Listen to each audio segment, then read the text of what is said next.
Mstari wa pili, neno linasema kwamba wakati wa kuzaliwa na wakati wa kufa, wakati wa kupanda na wakati wa kung'oa yaliyopandwa. Huu ni wakati wa kufuta yale uliyopandiwa ndani ya maisha yako, yale uliyopandiwa kwenye kazi yako, yale uliyopandiwa kwenye biashara yako, uliyopandiwa kwenye familia yako, kwenye ndoa yako.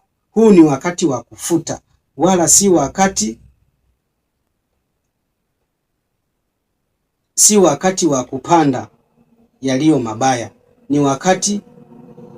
Si wakati wa kupanda mabaya, ni wakati wa kung'oa yaliyopandwa. Adui anapanda mapando mabaya kwenye maisha ya watu kwa sababu wamepishanishwa na majira, wamepishanishwa na nyakati. Mungu ametuumba kwa kusudi chini ya mbingu.